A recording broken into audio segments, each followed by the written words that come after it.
Hey everyone, Vicky from Valkyrie Tarot coming at you with the last agreement, as of right now, from the Don Miguel and Don Ruiz.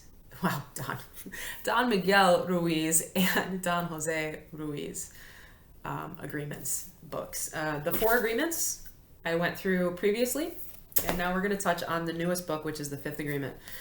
They do have some other books out there, by the way. I'm actually trying to get their newest one, so keep an eye out. A really great wisdom for all of us that are light workers or anyone that's really just looking to up level their positivity and their energy and spirituality during this really difficult time. All right. So the fifth agreement, that's not a word, incorporates the four agreements as previously discussed. And Don Jose actually breaks them down a little bit differently in his book. So it's actually really interesting to read it from a different point of view. Don Jose is Don Miguel's son, by the way, for those of you that don't know. So we go through all four agreements. Be impeccable with your word. Don't take things personally. Don't make assumptions. Always do your best. Great things to live by. Four things. The fifth agreement, sorry, there's a piece of dust in front of me. The fifth agreement is be skeptical, but learn to listen. So I'm going to rewind a little bit here. Those of you that may have watched some of my videos previously, I was raised Catholic.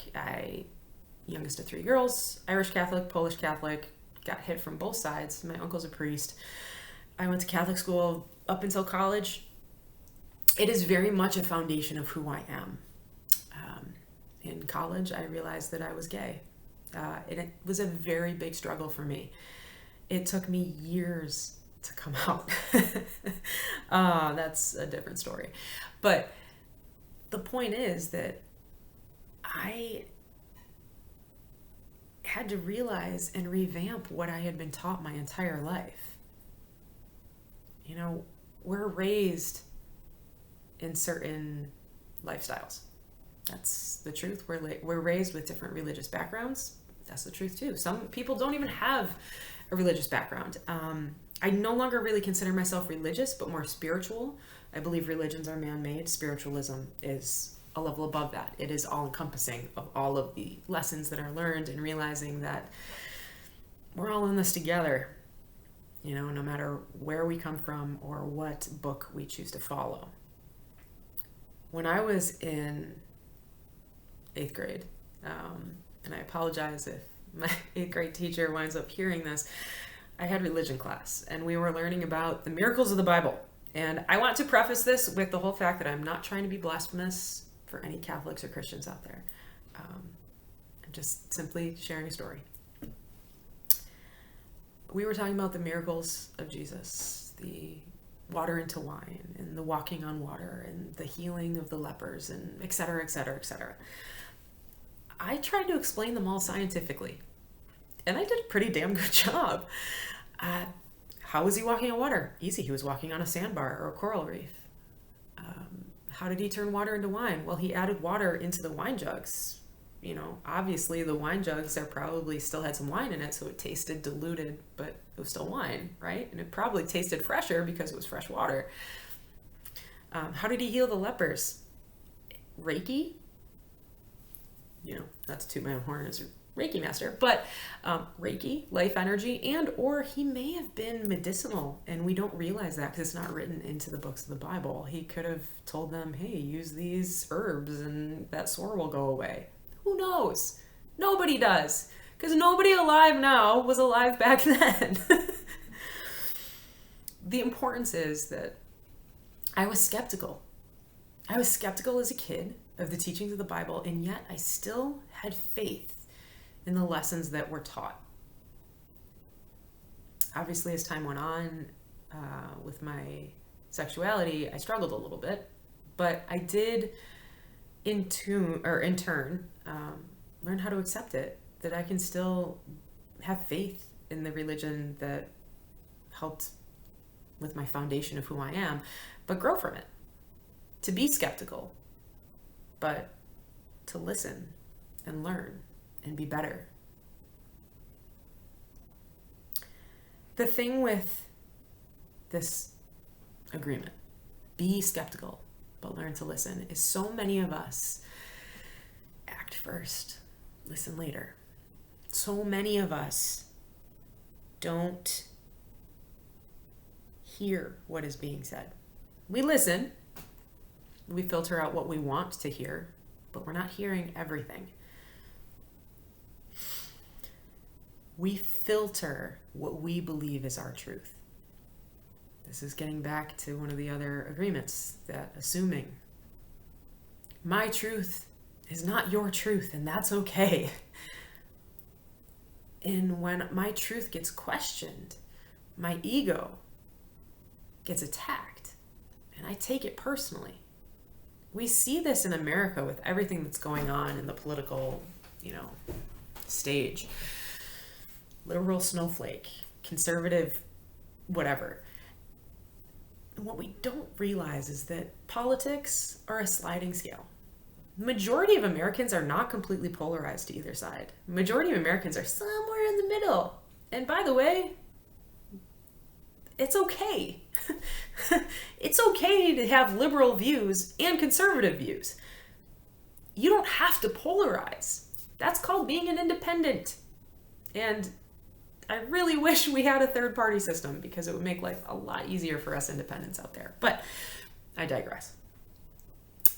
The thing is that what I believe in humanity, in treating people with respect, and that everybody should have a right to feeling safe and healthy, and everybody has a right to certain aspects of life in America, is no different from what my neighbor might have with what they believe. It's just that their truth is different from my truth. Their beliefs are different from my beliefs. And it doesn't make them wrong. It doesn't make me wrong. It doesn't make you wrong. The only wrong is not listening to the other person's point of view and not accepting that their truth is different from yours. And that's okay. We see this on a global perspective. This is where wars start. My truth is different from your truth. My religion is different from your religion. My laws are different from your laws. I'm right. You're wrong. Let's fight about it. Has it ever solved anything? Go ahead. Explain it to me. If anything has ever been solved by war or fighting, I'll wait. If it was solved, we wouldn't keep coming back to it, would we? If anything can be learned from what's going on in the world right now, it's that it's not about you and me. It's not about who's right and who's wrong. It's about pooling together. And instead of recognizing our differences, recognize our similarities, and bonding together to heal each other and heal this world that we're living in. The issue with this is that my truth might not be your truth, is that same cartoon depiction, and it's two people staring at the ground, and someone's going 6 and someone's going 9, and it's all perception. Person A is correct. It's a 9 by the way they're looking at it. And person B is correct. It's a 6 by the way they're looking at it. It's all perception. And all you need to do is try and see from another person's point of view. That's where the listening comes in. Okay? Be skeptical. Realize that, okay, if they see this differently from me, why do they see it differently? Educate yourself. Try to meet halfway. Try to understand where they're coming from. And it doesn't mean that you have to believe what they believe, but you're taking a step outside of your ego, outside of yourself. You're not making assumptions. You're living impeccably through your word. You're doing the best that you can to cohabitate on this planet with other people. In doing those things, you can realize that you're not always right, and that's okay. Because when you're not always right, it makes you have to be better tomorrow. And people will respect you for being humble and realizing, hey, you know what? I was wrong. I wasn't right. We see this all the time on the political stage when we call out people for things that they did 30, 40 years ago. Dear God, I would hope that you have grown in 40 years. I have grown in just the last year. I am not the same person I was in September, let alone who I was 10 years ago, let alone who I was in high school. I am a completely different person. And that's okay. We need to be compassionate and empathetic and understand that I don't live in my past. Don't judge me for that. Judge me for who I am now, for who I am in my word, for who I am putting forward to you, for my truth in this moment, for what we are together. It's easier said than done. I get it, but it is worthwhile. You know? All right, I'm done with the fifth agreement. I'm going to probably be adding some extra videos to this later on. Check back in. This book actually has a couple of other things, ways to work through different mentalities. So I'll definitely be adding those in. All right. Again, if you're interested in this book or this book, check out the description box below. And I hope to see you guys back with my readings.